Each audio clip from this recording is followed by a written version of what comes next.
Welcome to a demonstration of SpaceClaim for analysis. Today we'll be looking at importing different models, repairing geometry on import and preparing models for analysis, as well as communicating changes back to the rest of the team. The housing that we see on screen is still being worked out by engineering. To make sure that we reach a final design quicker, we've decided to do some analysis so we can give input early on in the design cycle. Engineering has added some additional components to the design, so we'll need to bring in a new ECAD file, which will provide more power, but also give off more heat. In addition to replacing some parts, we can bring in additional components as well. These were provided for us in the IGES format. We can see that these files look slightly different from the other parts we'll be using. Let's open these in their own window so we can get a better look at them. Sometimes files don't come in correctly, and I can see that two of these are surfaces. In SpaceClaim, we have tools to both repair and prepare geometry for analysis. We can get rid of any gaps in the model, get rid of small faces, which could bog down our mesh, or even get rid of rounds that might be there, removing them from one part or as many as we wish. Now that we've repaired some of the geometry we've imported, let's look at setting this up for an analysis.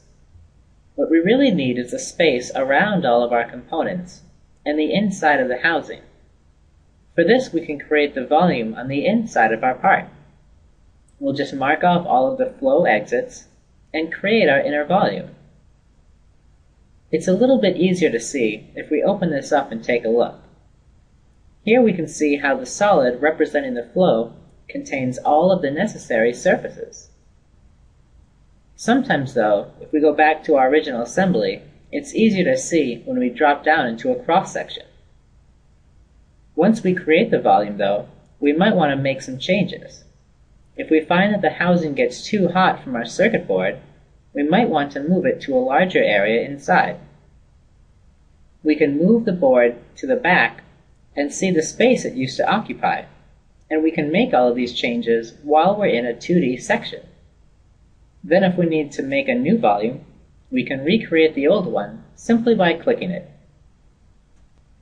Now we have a new volume that we can analyze and see the results. If it's still too hot inside the housing, another solution we might recommend is that slots be added to the top of the housing. In SpaceClaim, we can create geometry both in 3D and in a 2D environment. We can quickly create a solid and pattern it over to create as many slots as we need. We can create geometry in SpaceClaim and use it to tweak parts that we bring in. After making the slots, we'll use them to cut away the housing, producing vents in the top. Now we could run the analysis again and see if this helps. As an analyst, if I make any changes to the model, I need to document them so I can communicate them back to the rest of the team, and they can be incorporated into the master CAD model. For that, I can use SpaceClaim's 3D markup. 3D markup allows me to compare different versions of a model while I'm working with them. Here we can see the old model and the new one, which I've added vents to. In 3D markup, you can document it further by adding any notes or dimensions that you might need. Here we're indicating that it was necessary to put vents on top of the housing to appropriately cool it.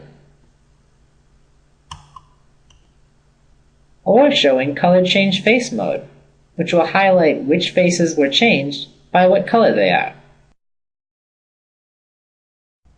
SpaceClaim Engineer can help you pre-process and make changes for analysis, bringing the power back into the analyst's hands.